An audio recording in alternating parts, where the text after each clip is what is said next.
எந்தெந்த க்ஷேத்திரத்துல போய் என்னென்ன சிராத்தம் பண்ணினா எத்தனை புண்ணியம்னு அங்கங்கெல்லாம் இருக்கு. கயையில போய் சிராத்தம் பண்ணணும். திருச்செந்தூர்ல நிறைய தீர்த்தங்கள் இருக்கு, அங்கெல்லாம் போய் சிராத்தம் பண்ணணும். திருவாரூர்ல கமலாலயம்னு ஒரு குளம் இருக்கே, அந்த குளத்தை சுத்தி ஒன்னொன்னும் ஒவ்வொரு தீர்த்த கட்டம், அங்கங்கெல்லாம் போய் சிராத்தம் பண்ணணும். திருவாரூர் மகாத்மியத்துல இருக்கு.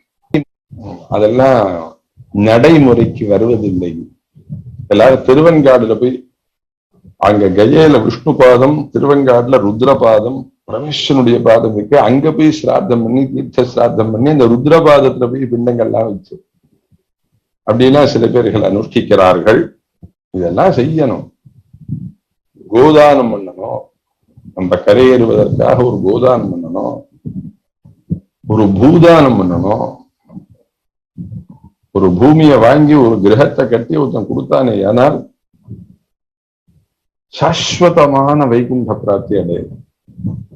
10 வீடை வாங்கி வச்சிருப்பான், ஒருத்தட்ட ₹1 கொடுக்க மாட்டான்னு இறந்து போயிட்டான். இங்கேயும் கஷ்டம், அங்கேயும் கஷ்டம். உனக்குன்னு நீ என்ன பண்ணிண்டாய்? எல்லாத்தையும் முடிச்சுன்னு ஒரு பெரிய மகா பிரயாணம் உனக்கு கிளம்ப போறோமே. தாத்தா போட்டோவோ அப்பா மாட்டினார், அப்பா போட்டோவோ பையன் மாற்றான். இது பல வரிசையா பரம்பரா தர்மமா வந்துட்டே இருக்கு. யாரு இருப்பா? நான் இருக்க முடியும்.